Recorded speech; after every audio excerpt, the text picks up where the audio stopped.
अकबर बीरबल की कहानी। मुर्गी पहले आई या अंडा? एक दिन की बात है। बादशाह अकबर की राजसभा में एक ज्ञानी पंडित आया हुआ था। वो कुछ सवालों के जवाब बादशाह से जानना चाहता था, लेकिन बादशाह के लिए उसके सवालों का जवाब देना मुश्किल हो गया। इसलिए उन्होंने पंडित के सवालों के जवाब देने के लिए बीरबल को आगे कर दिया। बीरबल की चतुराई से सभी वाकिफ थे और सभी को उम्मीद थी कि बीरबल पंडित के हर सवाल का जवाब आसानी से दे सकते हैं। पंडित ने बीरबल से कहा, मैं तुम्हें दो विकल्प देता हूँ। एक, या तो तुम मुझे मेरे 100 आसान से सवाल के जवाब दो या फिर मेरे एक मुश्किल सवाल का जवाब दो। बीरबल ने सोच विचार करने के बाद कहा कि मैं आपके एक मुश्किल सवाल का जवाब देना चाहता हूँ।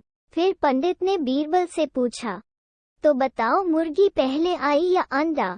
बीरबल ने तुरंत पंडित को जवाब दिया कि मुर्गी पहले आई। फिर पंडित ने उनसे पूछा कि तुम इतनी आसानी से कैसे बोल सकते हो कि मुर्गी पहले आई? इस पर बीरबल ने पंडित से कहा कि यह आपका दूसरा सवाल है और मुझे आपके एक सवाल का ही जवाब देना था। ऐसे में पंडित बीरबल के सामने कुछ बोल नहीं पाया और बिना बोले ही दरबार से चला गया। बीरबल की चतुराई और अक्लमंदी को देखकर अकबर हमेशा की तरह ही इस बार भी बहुत खुश हुए। इससे बीरबल ने साबित कर दिया कि बादशाह अकबर के दरबार में सलाहकार के रूप में बीरबल का रहना कितना जरूरी है। कहानी से सीख, सही तरह से दिमाग लगाने और संयम रखने से हर सवाल का जवाब और हर समस्या का हल मिल सकता है। अकबर बीरबल की कहानी। सोने का खेत। अकबर के महल में कई कीमती सजावट की वस्तुएं थीं, लेकिन एक गुलदस्ते से अकबर को खास लगाव था। इस गुलदस्ते को अकबर हमेशा अपनी पलंग के पास रखवाते थे। एक दिन अचानक महाराज अकबर का कमरा साफ करते हुए उनके सेवक से वो गुलदस्ता टूट गया। सेवक ने घबराकर उस गुलदस्ते को जोड़ने की बहुत कोशिश की, लेकिन नाकाम रहा। हार कर उसने टूटा गुलदस्ता कूड़ेदान में फेंक दिया और दुआ करने लगा कि राजा को इस बारे में कुछ पता न चले। कुछ देर बाद महाराज अकबर जब महल लौटे तो उन्होंने देखा कि उनका प्रिय गुलदस्ता अपनी जगह पर नहीं है। राजा ने सेवक से उस गुलदस्ते के बारे में पूछा तो सेवक डर के मारे कांपने लगा।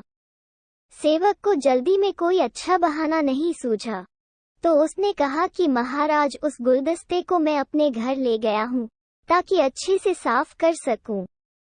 ये सुनते ही अकबर बोले, मुझे तुरंत वो गुलदस्ता ला कर दो। अब सेवक के पास बचने का कोई रास्ता नहीं था। सेवक ने महाराज अकबर को सच बता दिया कि वो गुलदस्ता टूट चुका है। ये सुनकर राजा आग बबूला हो गए। क्रोध में राजा ने उस सेवक को फांसी की सजा सुना दी। राजा ने कहा, झूठ मैं बर्दाश्त नहीं करता हूँ। जब गुलदस्ता टूट ही गया था तो झूठ बोलने की क्या जरूरत थी? अगले दिन इस घटना के बारे में जब सभा में जिक्र हुआ तो बीरबल ने इस बात का विरोध किया। बीरबल बोले कि झूठ हर व्यक्ति कभी न कभी बोलता ही है। किसी के झूठ बोलने से अगर कुछ बुरा या गलत नहीं होता तो झूठ बोलना गलत नहीं है।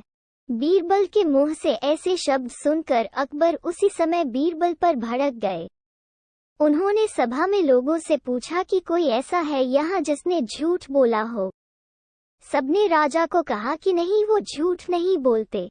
ये बात सुनते ही राजा ने बीरबल को राज्य से निकाल दिया।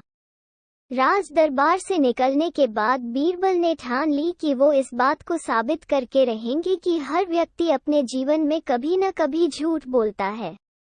बीरबल के दिमाग में एक तरकीब आई, जिसके बाद बीरबल सीधे सुनार के पास गए।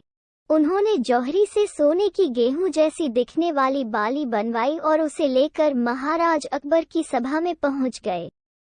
अकबर ने जैसे ही बीरबल को सभा में देखा तो पूछा कि अब तुम यहाँ क्यों आए हो? बीरबल बोले, जहांपनाह, आज ऐसा चमत्कार होगा जो किसी ने कभी नहीं देखा होगा। बस आपको मेरी पूरी बात सुननी होगी। राजा अकबर और सभी सभापतियों की जिज्ञासा बढ़ गई और राजा ने बीरबल को अपनी बात कहने की अनुमति दे दी। बीरबल बोले, आज मुझे रास्ते में एक सिद्ध पुरुष के दर्शन हुए। उन्होंने मुझे ये सोने से बनी गेहूं की बाली दी है और कहा कि इसे जिस भी खेत में लगाओगे वहां सोने की फसल उगेगी। अब इसे लगाने के लिए मुझे आपके राज्य में थोड़ी सी जमीन चाहिए। राजा ने कहा, ये तो बहुत अच्छी बात है, चलो हम तुम्हें जमीन दिला देते हैं। अब बीरबल कहने लगे कि मैं चाहता हूं कि पूरा राज दरबार यह चमत्कार देखे। बीरबल की बात मानते हुए पूरा राज दरबार खेत की ओर चल पड़ा। खेत में पहुंचकर बीरबल ने कहा कि इस सोने से बनी गेहूं की बाली से फसल तभी उगेगी जब इसे ऐसा व्यक्ति लगाए जिसने जीवन में कभी झूठ न बोला हो। बीरबल की बात सुनकर सभी राजदरबारी खामोश हो गए और कोई भी गेहूं की बाली लगाने के लिए तैयार नहीं हुआ। राजा अकबर बोले कि क्या राजदरबार में कोई ऐसा व्यक्ति नहीं है जिसने अपने जीवन में कभी झूठ न बोला हो? सभी खामोश थे। बीरबल बोले, जहांपनाह, अब आप ही इस बाली को खेत में रोप दीजिए। बीरबल की बात सुनकर महाराज का सिर झुक गया। उन्होंने कहा, बचपन में मैंने भी कई झूठ बोले हैं, तो मैं इसे कैसे लगा सकता हूँ। इतना कहते ही बादशाह अकबर को ये बात समझ आ गई कि बीरबल सही कह रहे थे कि इस दुनिया में कभी न कभी सभी झूठ बोलते हैं। इस बात का एहसास होते ही अकबर उस सेवक की फांसी की सजा को रोक देते हैं।